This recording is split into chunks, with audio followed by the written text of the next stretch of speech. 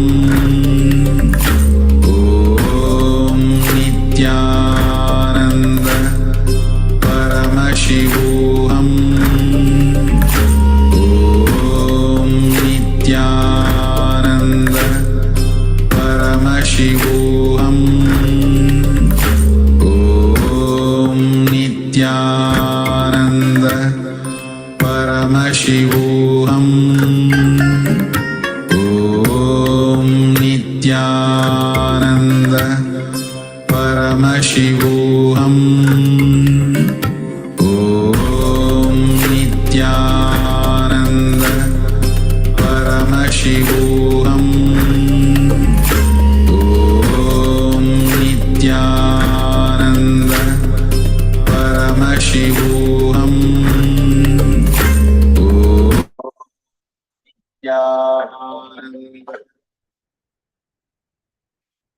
Yes. Now, all of you go ahead and share your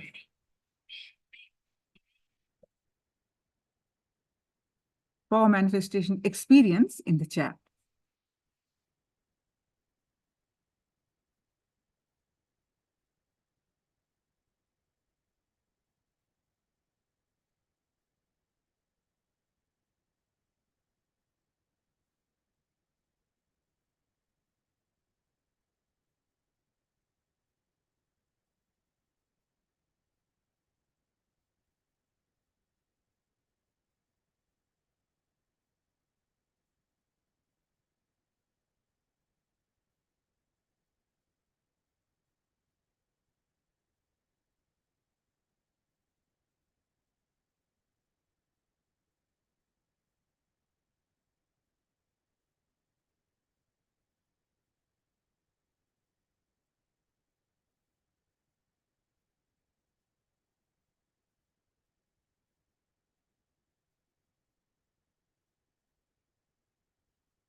Malalita, that's wonderful. Shunnanta Vishe Amritasya Putraha. Don't, wonderful. Parameshwari. Okay, so what is your experience of power manifestation? Please post it, ma.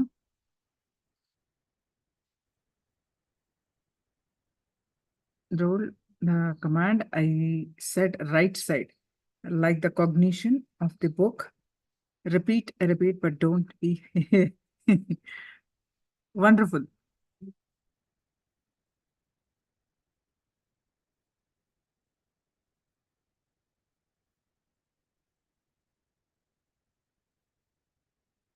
And others also, please post your power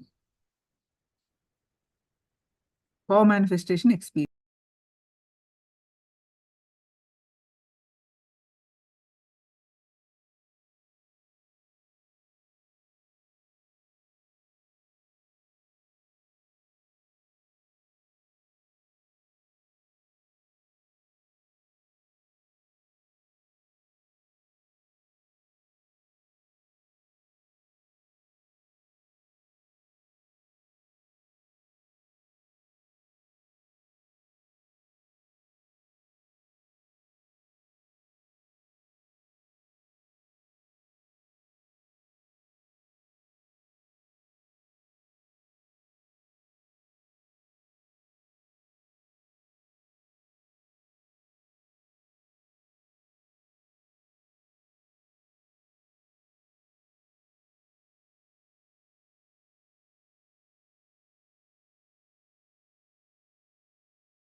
Now we'll listen from Swamiti about the Kundalini current, how it flows, how it awakens with your intention.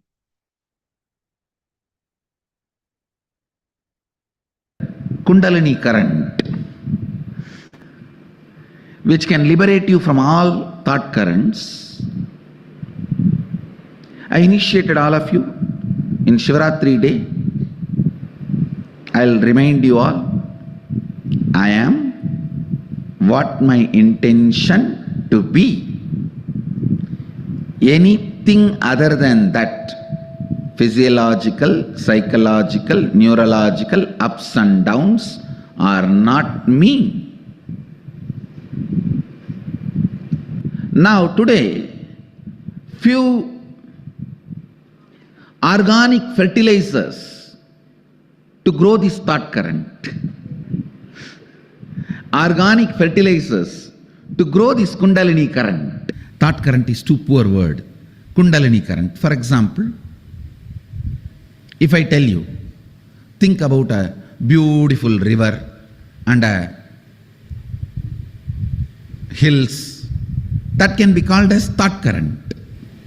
But if I tell you, remember, you are just what you want to be, and all the physiological, psychological, neurological ups and downs are not you, it cannot be called as thought current. When you entertain that in your life, that should be called as Kundalini current. It's not thought current. So that's the difference. Whatever liberates you can't be called as thought currents. That is Kundalini current. Every Kundalini current make your whole system as bliss pot. Your whole blood, bone marrow, everything becomes such beautiful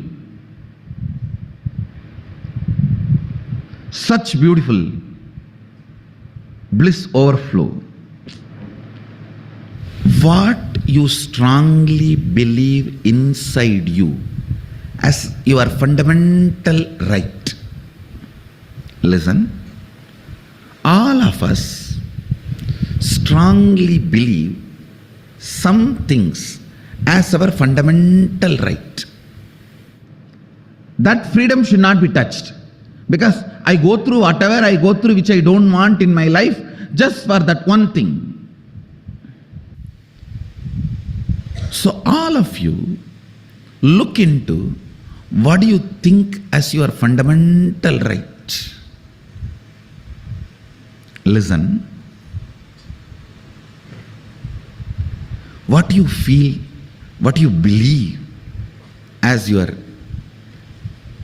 fundamental right, that plays a major role, because when you are alone, you boil down only to your what do you think as your fundamental right. A man who thinks, I tolerate all this just for the sake of money, who thinks money is his fundamental pleasure, fundamental right, naturally he will become rich. He will be working only towards wealth and he will become rich. But he will not be fulfilled. Please understand, whatever you think as your fundamental right, you equate that and your life. You are ready to bargain with your life to gain that. Sometime yes from girlfriend, sometime yes from a business proposal, sometime yes for pleasure. Whatever you equate as your fundamental right in your life, you will get that, no doubt.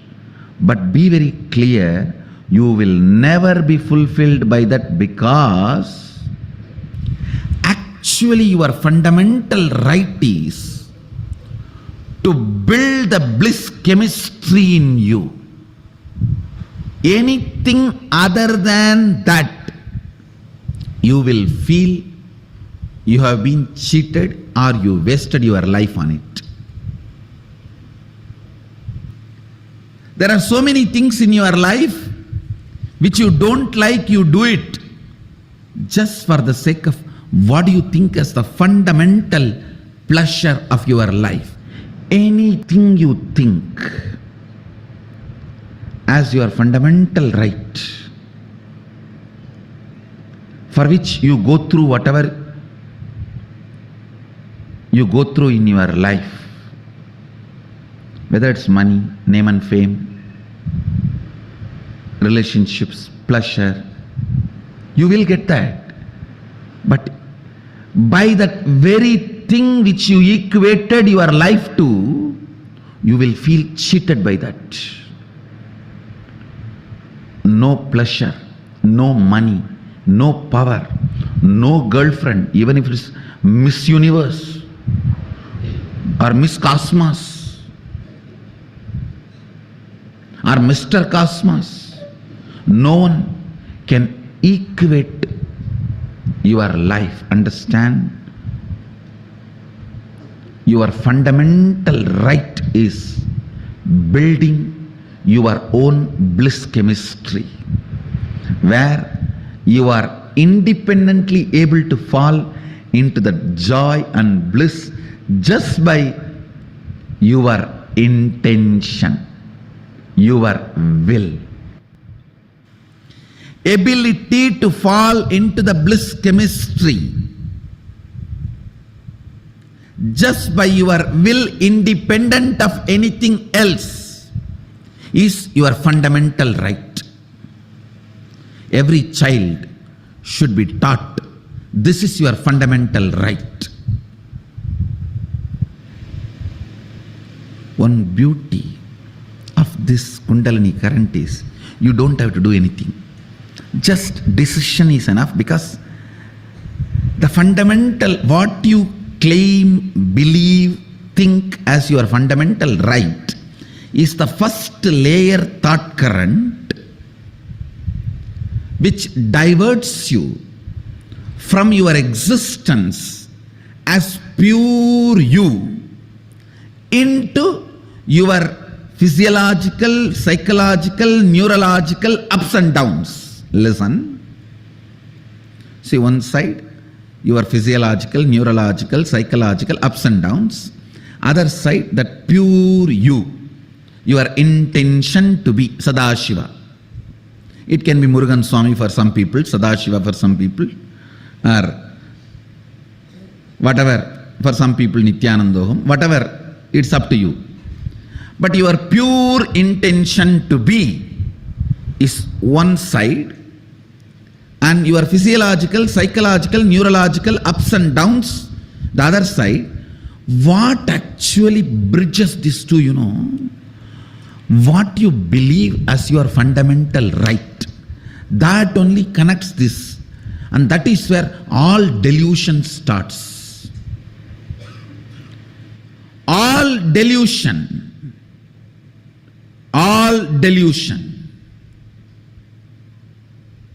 feeling cheated, feeling as a victim, feeling deprived, feeling hounded, feeling attacked,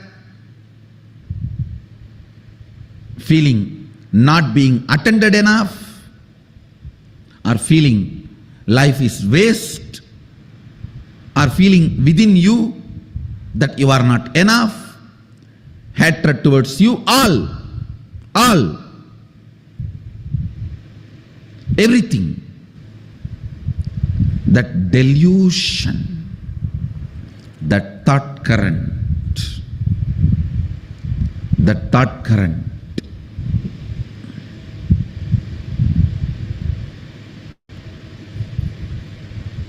starts by what you believe as your fundamental right.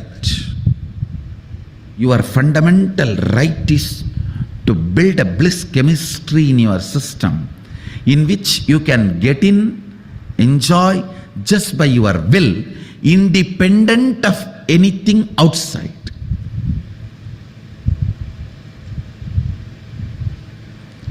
independent of anything outside. This is the fundamental right.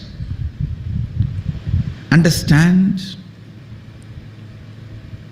the beauty of this Kundalini current is the moment you remember this is your fundamental right, all other fundamental right bridges are given, it is blasted. Automatically it collapses. It just collapses. Listen. One side the pure consciousness, you. The other side your neurological, physiological, psychological ups and downs. Why will you first of all feel associated yourself with this? Because this side, this neurological, physiological ups and downs dangles the carrot and says, come here, I'll give you a lot of excitement. We will have a roller coaster. See, we will go in giant wheel. We have a circus running here. You can have cotton candy. So the moment you think any one of this is your fundamental right, the bondage bridge starts. The bridge bondage starts. Whatever you think as your fundamental right, whether you are given or not, you are cheated.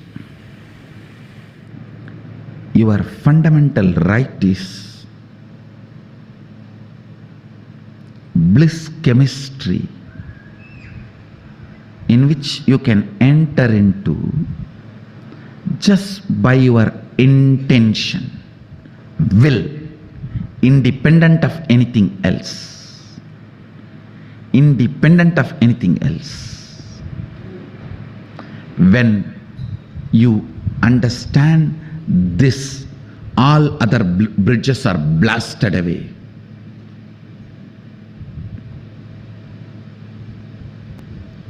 It is not to be practiced, just but to be decided. Understand?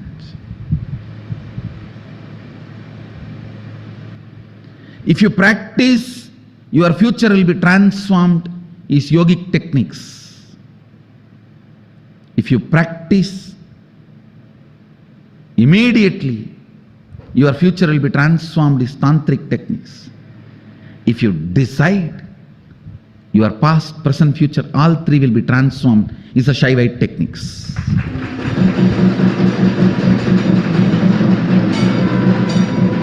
Mahadeva is Mahakala. He just lands. The moment he lands, past, present, future, everything is he alone. My fundamental right is to build a bliss chemistry inside me, independent of anything external.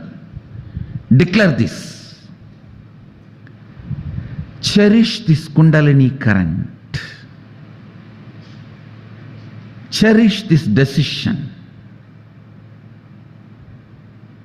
It will burn all other delusional bridges. You will not become poor. You will be rich.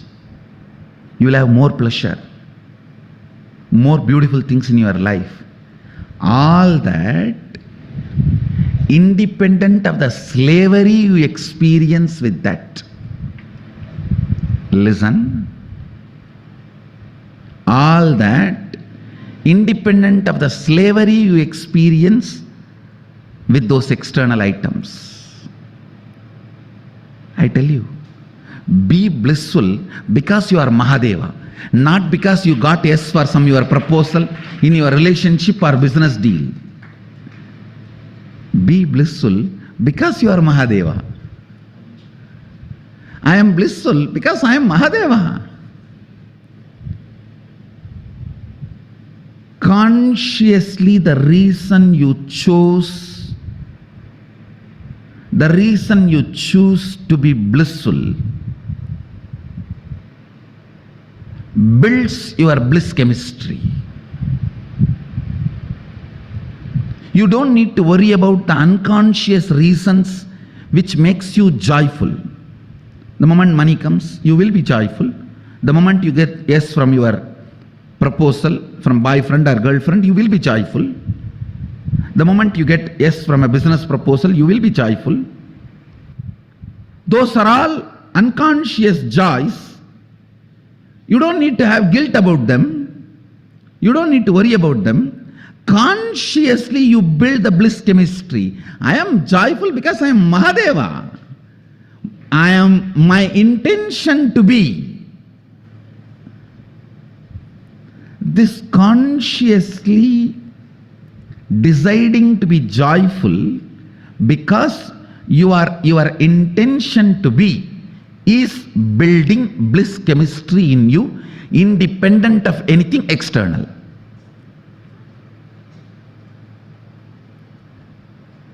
Cherish this Kundalini current. Cherish, decide, entertain, enjoy, celebrate this one Kundalini current. I am what I want to be, my intention, my fundamental right is building my bliss chemistry independent of anything external. Cherish, cherish, cherish, entertain, enjoy, celebrate this beautiful Kundalini current. You will be ready.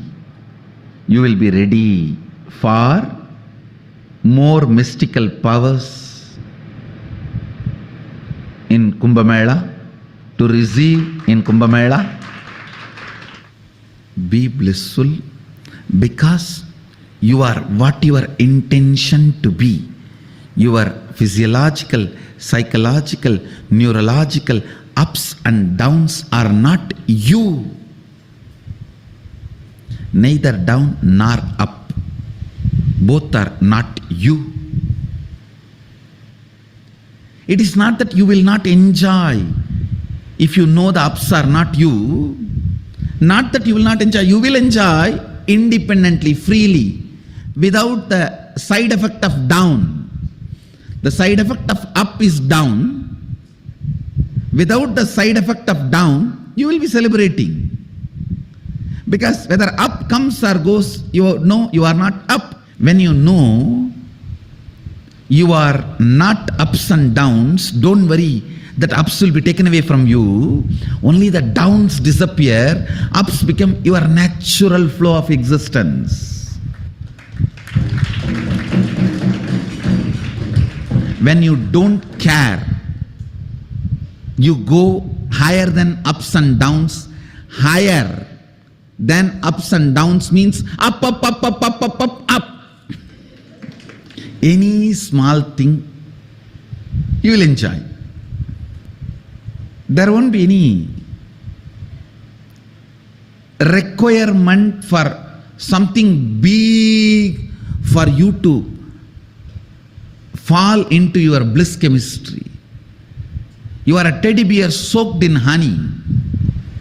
Nothing much is required for you to make the honey as an experience for you and others. Just a small touch is enough.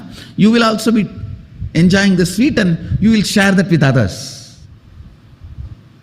Your senses does not need to be excited for your bliss. Your ideas does not need to be accredited, recognized for bliss. You are blissful just because what you intend to be. You are what you intend to be. Be blissful because you are Mahadeva.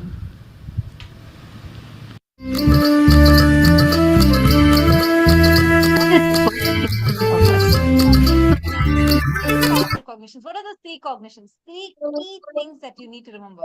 1, never question the Guru. No question of questioning Paramashiva, Pati. Second, success is a habit. It is a lifestyle. And third, have beginner's mind. Ready to reinvent yourself. Ready to learn as a fresh start. Ready to learn as a new beginner, as a new student. Having these 3 powerful cognitions, today we are going to see the initiation into these, and we are going to be receiving the blessings of Swamiji as Bhagavan Somaskanda Murti to be able to manifest this Ajayatva, invincibility through us. And very, very shortly, we're all going to be exactly on this occasion of the Thaipusam, where the energy of Bhagavan Subramanya winning over all the patterns, impossibilities, everything. Swamiji is going to be initiating us into that invincibility, that space of Ajayatva that Bhagavan Subramanya has. And get ready to receive the live darshan. I'm going to request each of you to take 5 minutes, call your loved ones in your life who you really feel needs their life. They're really working, like they're working for financial success, they're working for relationship success. Anyone from your family members, your colleagues, take a minute. See, you never know who is in search, you know what they're actually looking for. Colleague, I don't think he's in way. You never know what in this loved person or anyone, whoever you are a well-wisher of. It can be your friend, it can be your relative, it can be your colleague, whoever to whom you want to really share this powerful experience you are having. How many of you have any one person like that? Few people. I request all of you to put it in the chat now, because this is a time where you have this amazing experience with them. This is the time where you can take this. Please take a few minutes. I request to take a few minutes and share this video, like this link, through your social media platforms, as well as invite them. They can actually, any viewer that is watching us right now, you all can sign up and join us by going to paramashivoham.org. You can sign up and you can avail this is a free platform where you can receive the powerful Nayana Diksha from Swamiji. So take a few minutes. Nayana Diksha is where you receive the blessing, the initiation, the transmission of energy, powers, and his very inner space into you through a look. Just by seeing in the social media platforms, you get to see Swamiji, you get to have, but not just that you are going to be getting an opportunity to have his darshan, his eyes, the divine look will fall upon each one of us, showering his blessings upon us. So do take a moment now and please, with people as possible. I request every one of you to actually take a few minutes now. The moment you remember, who are the people that comes into your mind? Make one call. Your success, when the space of how Subramanya prepared himself, he was the moment, whatever happened in life, Swamiji told, right? His secret is never questioning the Pati and never always having a beginner's attitude, never questioning the Pati. And Swamiji also revealed the 3 main statements for us to manifest success. How do we actually manifest that invincibility, Ajayatva? Always having a beginner's mindset, never questioning the Pati. And third, the most important thing being making success as a habit. And it starts with every small aspect. How do you see how you can manifest success in your life?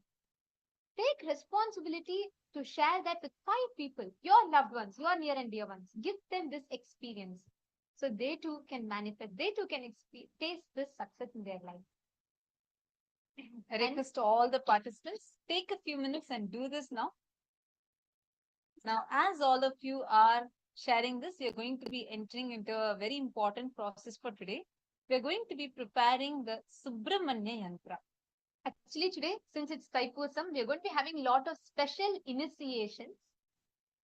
For the initiation today, the first initiation we are going to be receiving is the Ajayatva initiation, where Swamiji will be planting the seed of invincibility in our inner space. We all learned about Bhagavan Subramanya. We all learned about Ajay. So the invincibility. The second one is Swamiji is going to be the energizing the inner space. Actually, yantra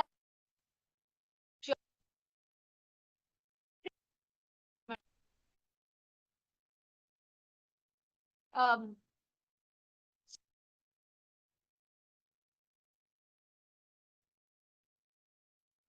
very powerful. So everyone play turmeric, sandalwood. Can I request all gather that?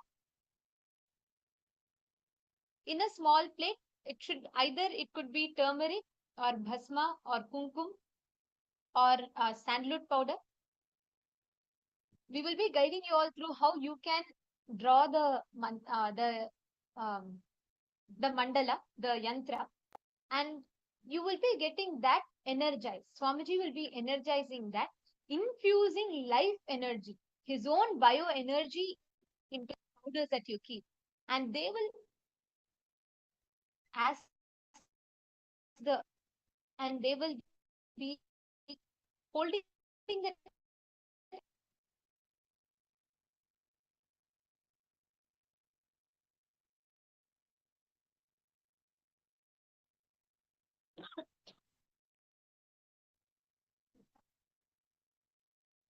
request every one of you to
now, as all of us get ready to receive the darshan,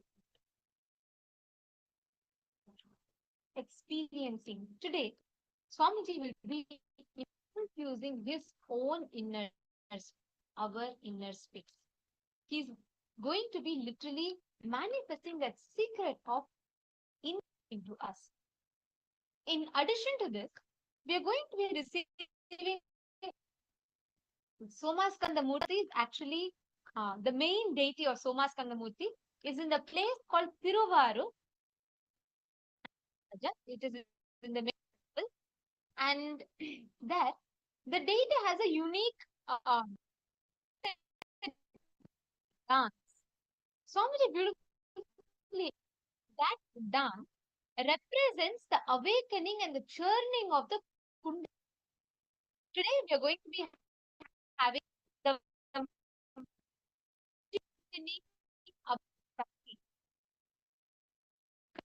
Kundalini to the cosmic Kundalini, having 4 main initiations, each of them unique and powerful. So let us all get ready to receive. I request all the participants, every one of you, to please settle down in front of the camera. We will now be drawing the Subramanya Yantra. We will be drawing the Subramanya Yantra, and this Subramanya Yantra is the geometrical representation of Bhagavan. So I'm going to request all the participants to please bring a plate kumkum sandalwood. Today is very, very auspicious, and getting this initiation today, the darshana of Soma Skanda on the day of can I request item you have?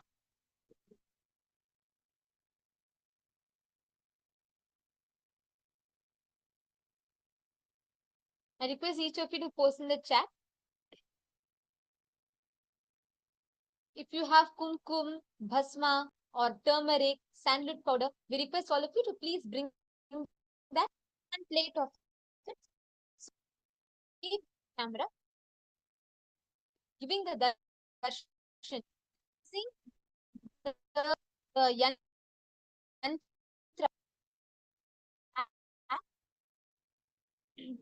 The moment it is infused,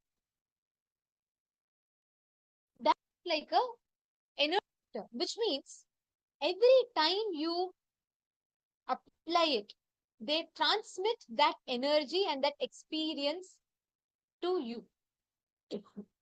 So I request all the participants to please take a minute and please bring and keep the Akshada, the powder, in front of the camera, please.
Now, we request all to take a few minutes. Zigzag. You can use a stick.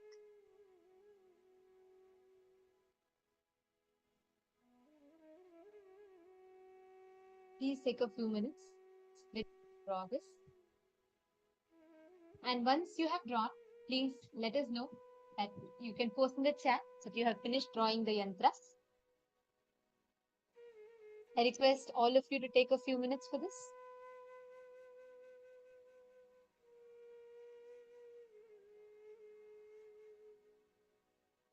Yes. Once you all have finished, you all can post in the chat that it is done.